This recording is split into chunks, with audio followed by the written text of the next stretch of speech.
Kalau kita berbicara masalah pangan, memang yang menarik pada masa Jokowi adalah kebijakan impor. Ada satu instansi bilang kita kurang, satu instansi bilang bahwa kita tidak perlu impor gitu, karena gudang kita penuh begitu.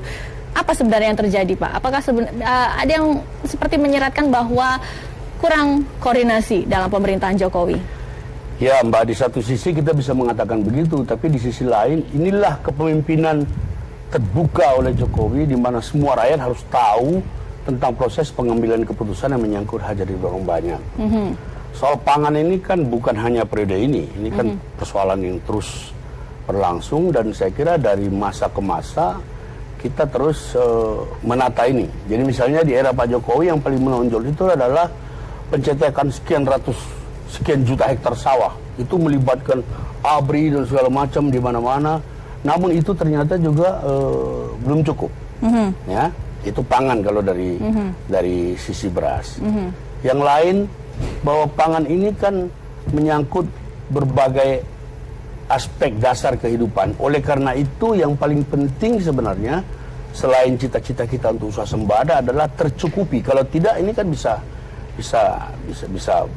rame di masyarakat. Nah, itu karena itu maka dan semua proses pengambilan keputusan untuk penetapan impor itu dibahas di level Menko, itu selalu Pak Darmin Nasution yang memimpin. Kalau ada miscommunication di antara para petinggi itu, menurut saya justru itulah cerminan kepemimpinan yang terbuka. Dulu di zaman Pak Harto nggak ada apa-apa, tiba-tiba kaget saja muncul satu keputusan, kita juga marah, kita bilang beda pendapat. Menurut saya wajar, tapi ketika kemudian itu akhirnya terekspos keluar ke eksternal, ya, masyarakat jadi bingung. Rakyat harus diajak dewasa, rakyat harus tahu bahwa para petinggi, para pelayan masyarakat, para level menteri itu sedemikian mereka berpikir keras untuk kepentingan kemakmuran rakyat. Mas Arya, setuju? Apakah itu artinya masyarakat memang diajak dewasa dengan berbagai beda pendapat antara instansi itu, perbedaan cara pandang setiap instansi? Nah, saya nggak setuju. Sebaiknya kalau mengajak dewasa masyarakat dengan cara lain lah. Jangan bikin bingung urusan impor beras, masyarakat bingung sebebas impor, petaninya rugi, harga tetap mahal.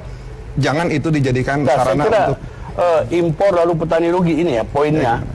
Tidak ada satupun produk pangan yang tidak dibeli oleh Bulog. Jadi bukan karena mengimpor lalu di sini tidak dibeli, tidak ada itu. Dan ini kan kita harus by data ya. Itu yang dikatakan Pak Arya itu di mana itu. Pokoknya semua produk pangan itu pasti ditampung oleh Bulog dengan grade-grade masing-masing. Oke, saya minta Mas Arya silakan untuk bisa melanjutkan.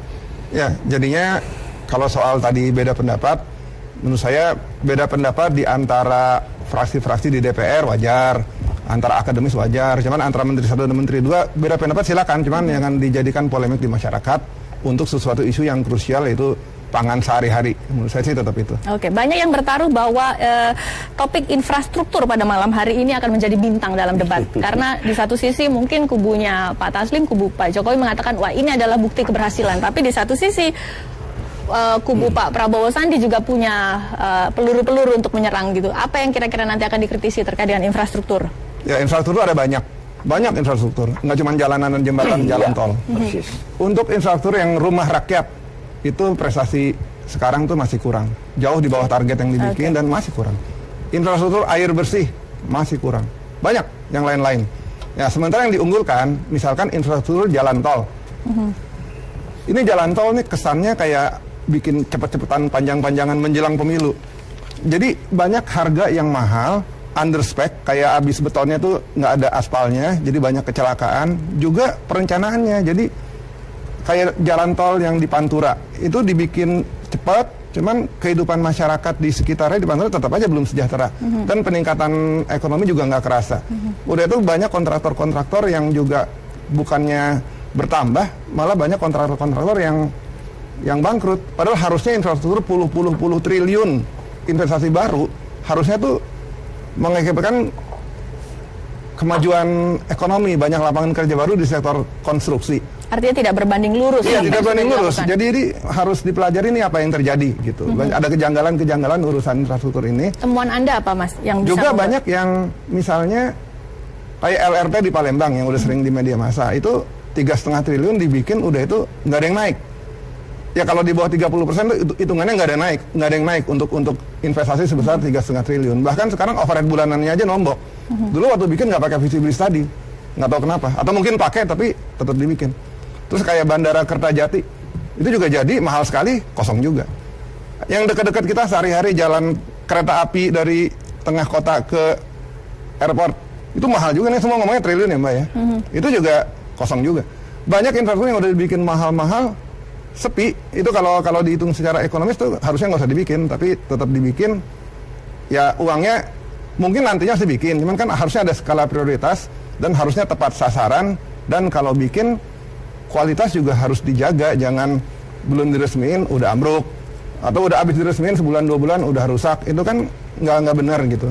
Nah jadi nanti saya nggak akan mendahului, nanti akan kelihatan bahwa di sektor infrastruktur itu berimbang lah.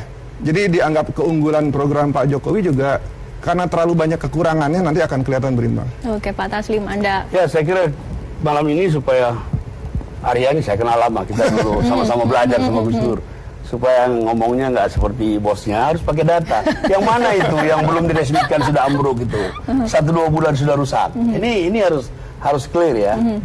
Ini serba salah. Pemerintah itu bukan pedagang. Pemerintah tidak mencari untung. Pemerintah itu fungsinya adalah memberi pelayanan, memfasilitasi masyarakat. Jadi kalau sekarang kereta api belum ramai, lalu kita mau apain? Selama ini nggak ada pembangunan, kita juga marah, ya kan? Yang jelas dengan 17.000 sekian pulau, infrastruktur itu mutlak. Misalnya begini ya, kampung saya di Nias, selama ini orang bawa sayur dari kampung sampai di kota itu busuk, nggak bisa dijual. Ini real.